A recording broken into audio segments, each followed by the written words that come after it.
Exoplanets, the search for life beyond our solar system. Imagine this.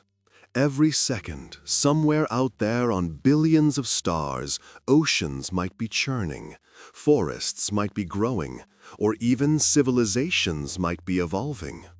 But what scientists have found in their quest to confirm this has revolutionized our understanding of the cosmos. And this is just the beginning of the greatest mystery humanity has ever tried to solve. We look at the night sky. What do we see? Stars, billions of them it seems. Each twinkling point is a distant sun. We live on a small but cozy planet orbiting one such star. And for a long time, humanity wondered, are we alone in this vast emptiness? It was a thought that simultaneously made us feel unique and instilled a kind of inexplicable fear. But then everything changed, dramatically. Scientists began to look deeper, using ever more powerful telescopes and clever techniques. And what they saw is mind-blowing, forcing us to rethink our place in the universe. Our own Milky Way galaxy isn't just billions of stars, but hundreds of billions. Think about that number. Each of these stars is a potential sun, around which its own planets may orbit. Now imagine, that's just one galaxy. And there are billions of such galaxies in the universe. Yes, billions of galaxies, and in each one, hundreds of billions of stars. It's not just a lot, it's incomprehensible, beyond our ordinary understanding. To put it in perspective, there are more stars in the universe than grains of sand on all the beaches on Earth. Seriously, think about it. Every grain of sand is a star, and around every star there may be planets, entire worlds, billions, trillions of possible worlds. And this is where the real drama begins. If there are so many stars, if there are so many planets around them, what's the chance that only one of these planets, our Earth, could give rise to life? It seems almost impossible. Logic, statistics, the very scale of it all screams, we can't be alone. This thought is both inspiring and terrifying. Inspiring because it opens up endless possibilities for discovery. Terrifying because it calls into question everything we thought we knew about ourselves, our origins, our purpose. We're used to being unique, the center of everything. What if we're just a tiny, barely noticeable speck in a vast, life-filled cosmos? But how do we find this life? How, among such an ocean of worlds, do we find those special planets where life might be hiding? It's like looking for a specific drop of water in the Pacific Ocean with only a teaspoon. The task seems impossible, almost insane. But humanity doesn't give up. We've built incredible machines, devised ingenious, sometimes brilliant ways to look where we were once afraid to even think about looking. And how we started doing this is a separate, very exciting story full of unexpected twists and turns. This isn't just cold scientific research. It's a search for answers to the deepest questions about our existence.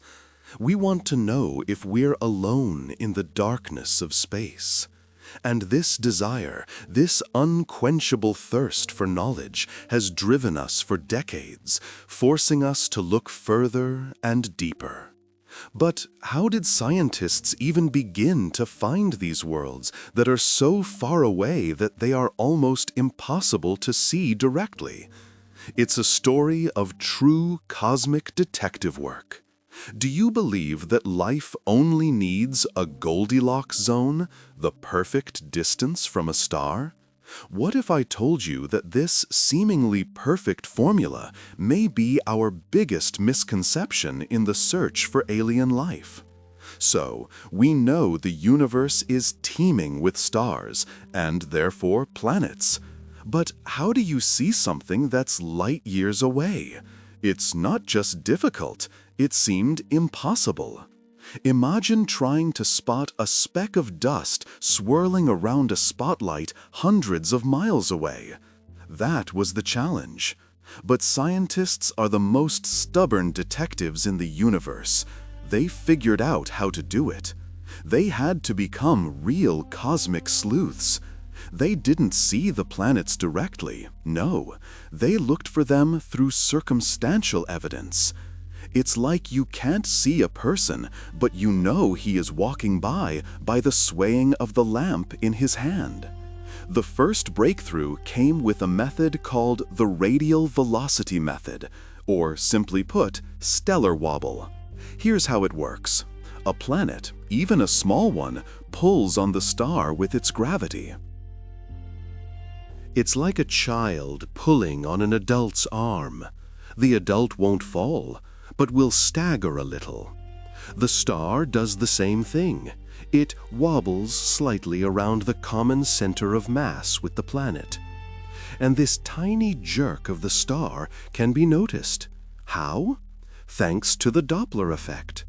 The light of a star changes its color slightly when it moves towards or away from us. It's like the sound of a siren that changes as an ambulance passes by. Scientists analyzed this light, these microscopic changes, and realized, aha, there's something there. Something is pulling this star back and forth. It was incredible. The first exoplanets were found in this way. It was like a shot in the dark that hit right on target. But that was just the beginning. Another, even more powerful method appeared, the transit method. It gave us thousands of planets. Imagine, a planet passes right in front of its star. To us, it looks like a very, very small, barely noticeable eclipse. The star dims for a moment. It's like a fly flying in front of a powerful spotlight. You see that the light has become a little weaker for a second, and you understand something flew by. That's how the legendary Kepler telescope worked. It simply looked at a huge area of the sky, at thousands of stars at once, and waited. Waited for those microscopic blinks. When it found them, it was a signal. Maybe there's a planet there. And then other telescopes confirmed the discovery. That's how we stopped being alone in our stellar home. We learned that the cosmos is full of planets. But finding a planet is one thing. Finding a habitable planet where there may be life is quite another. For this, we need a special map. A map that will show us the Goldilocks zones. And that's what we're looking for now. We can already read the atmosphere of distant worlds like an open book. And what we're looking for in this cosmic breath may be the most direct evidence of extraterrestrial life. This is not just a hypothesis, it is our best and perhaps only chance to find neighbors in this vast universe. We have found thousands of planets. That's already a miracle. But how many of them can really be like Earth? How many of them could be home to someone else? This is the question that leads us to a very specific place, the so-called Goldilocks Zone. Imagine the story of Goldilocks and the three bears. The porridge shouldn't be too hot or too cold. It's the same with planets. For life as we know it to exist on a planet, it needs liquid water. And for this, it shouldn't be too close to its star, otherwise all the water will evaporate. and not too far away so that the water doesn't freeze into eternal ice. This area around the star, where conditions allow water to remain liquid, is the Goldilocks Zone. This is our first and seemingly most obvious filter in the search for life. But here's the rub. Simply being in this zone isn't enough. That's just the beginning. It's like finding the perfect plot of land for a house, but forgetting to check if there's any soil there at all, let alone a foundation. You can be in the perfect location, but if you don't have a blanket from the cold or an umbrella from the scorching sun, what's the point? And for a planet, such a blanket or umbrella is the atmosphere. What if a planet doesn't have an atmosphere, like our moon? Or it's too thin, like on Mars, where water immediately evaporates or freezes? Or, conversely, too dense and poisonous, like on Venus, where there is hellish heat and pressure? Then, even in the most ideal zone, there will be no life. It simply won't be able to arise or survive. And that's not all. We need another invisible shield, a magnetic field. Our Earth has a powerful magnetic armor that protects us from the deadly radiation of the sun, from the solar wind that could simply blow our atmosphere into space. If a planet doesn't have such a field, then even liquid water will be useless. Everything living will burn up under streams of radiation. What if a planet is always facing its star on one side, like our moon to Earth? This is called tidal locking. Then one side will be eternally burning under the scorching sun, and the other will be eternally freezing in the cold of space. The chances of stable, developed life in such conditions, minimal. And finally, the star itself. Some stars, especially small red dwarfs, although numerous, often emit powerful flares. Such flares can literally sterilize planets even in the Goldilocks zone, destroying any nascent life. It's like living near a volcano, beautiful but very dangerous. So the Goldilocks zone is just the first, very rough filter. Important, yes, but it doesn't guarantee anything. Life needs much more than just warmth and light. We need specific signs of life that can be read at a distance, directly in the atmosphere of a distant world. And this is a completely different, even more exciting story. We're constantly looking for alien life, but once the famous physicist Enrico Fermi simply asked, "Where is everybody?" This simple question gave rise to one of the most frightening mysteries in the history of science, which still haunts scientists around the world. We've already sifted through billions of stars, filtered planets in the Goldilocks zones. But how do you know if there's something alive there? To do this, we need to look into the very heart of these worlds, into their atmosphere. It's like taking air samples from another planet without leaving Earth, but from a distance of trillions of miles. Remember how we talked about the transit method? When a planet passes in front of its star, its atmosphere momentarily lets some of the star's light through it. And this is where the magic begins. This light, passing through gases, leaves invisible fingerprints, a chemical passport. Each gas, oxygen, methane, water, ozone, absorbs light at its unique wavelengths. It's like a barcode. Scientists catch this light, break it down into a spectrum, and read it like an open book. And what are we looking for in this book? Biosignatures. These are chemical signatures that are most likely produced by life. For example, oxygen. There's plenty of it on Earth because plants are constantly producing it. Without life, it would quickly react and disappear. So a lot of oxygen is a powerful hint of biological activity. The same with methane, or ozone.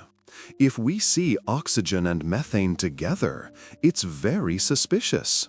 They should react with each other and disappear, unless there is a constant, powerful source. And this source can only be life. But it's not that simple. These signals are incredibly weak. Imagine trying to hear a whisper at the other end of a huge football stadium during the final. We need incredibly powerful telescopes, such as the James Webb Space Telescope. It's able to capture the smallest changes in light, these invisible fingerprints, with unprecedented accuracy. Every time we get such data, it's like our hearts stop. We're holding potential proof that we're not alone. This is not just science. It's a hunt for the greatest answer in all of human history. It's as if we found a bottle with a message in the ocean, and inside it, a map to a new civilization. But there's a huge problem here. Even if we find these signatures, we won't be 100% sure. Because sometimes nature, without any life, can mimic these signals. For example, some geological processes can release methane, or special conditions on a planet can create oxygen without the participation of living organisms. These are false positives that can mislead us. And even if we find undeniable biosignatures, what's next? What if we find these traces of life, but no one answers our signals? This brings us to one of the deepest and most disturbing mysteries of the cosmos, which has plagued scientists for decades: the Fermi Paradox. If life is so common and we see its traces, then why haven't we met anyone yet? Haven't heard a single signal? Where is everybody? We've been looking for life for decades, but so far we've only had blind telescopes. What if 99% of all evidence of alien life is hidden from us right now, and we just don't see it? The new era of space telescopes is radically changing the rules of this game, opening up unprecedented opportunities for us. We've come a long way. We have found thousands of planets. We know how to look for signs of life in their atmospheres. But this is where the creepiest part of our story begins. If the universe is so huge, if it has billions of stars and probably trillions of planets, then why are we still alone? Why don't we hear a single signal? Why is there such deafening silence around us? This is the question that the brilliant physicist Enrico Fermi once asked. Sitting at lunch, he suddenly asked his colleagues, "Where is everybody?" He simply looked at all the calculations about the probability of extraterrestrial life and realized that something didn't add up. If life is so common, if civilizations can develop and travel through the galaxy, why aren't they here yet? Or why don't we at least receive any radio signals from them? This question, simple at first glance, has become one of the deepest and most frightening paradoxes in science, the Fermi Paradox. Imagine, you are standing in a huge, crowded concert hall. There are thousands of people there. You know they're there, but no one makes a sound. No whispers, no coughs, no laughter. Complete, absolute silence. This is our universe. It should be full of voices, but we only hear the echo of our own loneliness. Why is that? There are several creepy explanations that scientists call solutions to the Fermi Paradox. The first, and perhaps the darkest, is the Great Filter hypothesis. Here's how it works. Imagine that on the path from the origin of life to a highly developed interstellar civilization, there is a filter, an insurmountable obstacle, something that almost always destroys life or civilizations before they can develop interstellar travel or communication. This filter can be anywhere. Maybe the origin of life is an incredibly rare event. This is our great filter behind us. We've already passed it. We are the lucky ones. But then it means that we are almost unique. And that's a little boring, isn't it? Or, even scarier, the great filter is ahead. Maybe any advanced civilization, sooner or later, faces something that destroys it. This could be self-destruction through nuclear war, environmental disaster, uncontrolled artificial intelligence, or something we can't even imagine. If so, our future looks very, very bleak. Every new technology, every new step forward can be a step towards our own great filter. It's a real cosmic roulette. There are other ideas too. Maybe civilizations are just too far apart. The galaxy is huge and signals travel slowly. Or maybe they just don't want to contact us. This is the so-called zoo hypothesis. More developed civilizations know about us, but prefer to observe without interfering. We are for them like animals in a nature reserve. Or, even worse, the dark forest theory. The cosmos is a dangerous place, and any civilization that reveals itself becomes a target for others, more aggressive. That's why everyone is silent.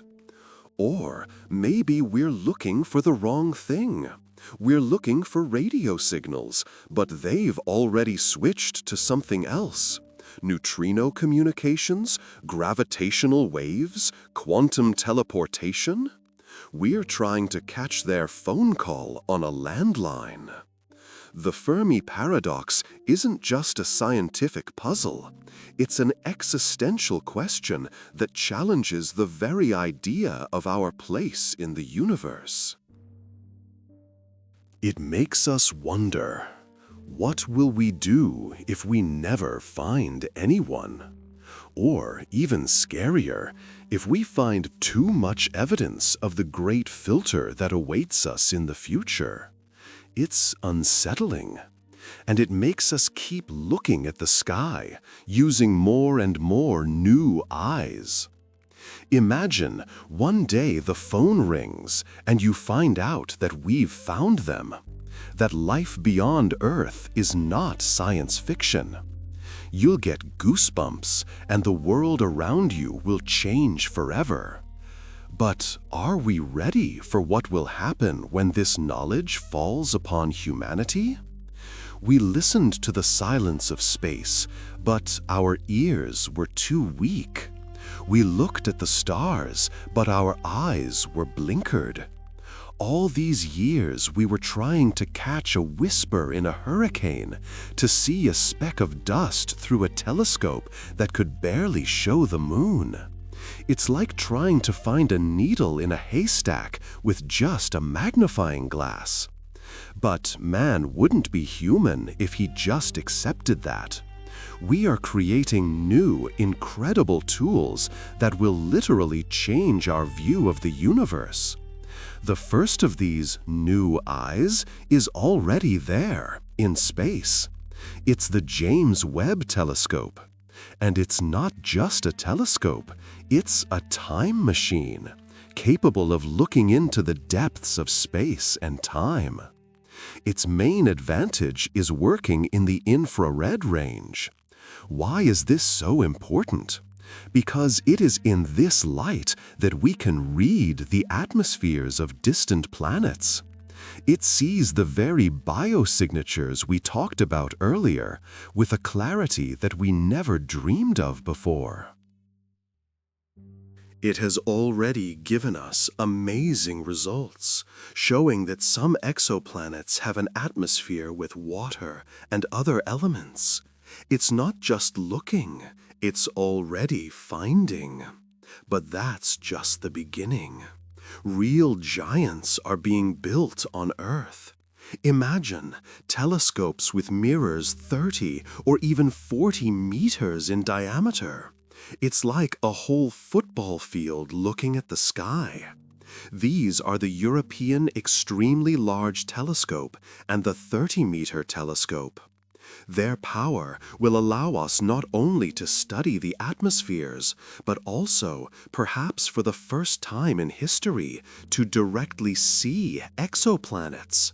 See them not as a point of light, but as a real world, with continents, oceans, clouds. It will just be fantastic. And in the plans are even more ambitious space missions. Concepts like LUVOIR or HABEX are entire observatories that will be specifically designed to search for and study in detail potentially habitable exoplanets.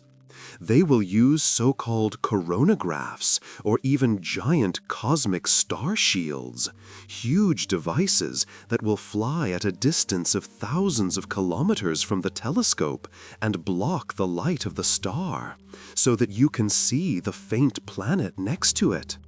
It's like holding your hand in front of the headlights of a car to see something on the side of the road. All these projects cost billions of dollars, and it takes decades to create them. But why? Why are we spending so many resources, so much human genius? Because the stakes are incredibly high. We don't just want to find a planet. We want to find the answer to the question that has haunted us since we first looked up at the stars. Are we alone? These new eyes on the sky are our last hope to break through the cosmic silence and, perhaps for the first time in history, get an answer. This is our ticket to a future where we may no longer be the only intelligent beings in the universe. We are on the verge of the greatest discovery that will change everything.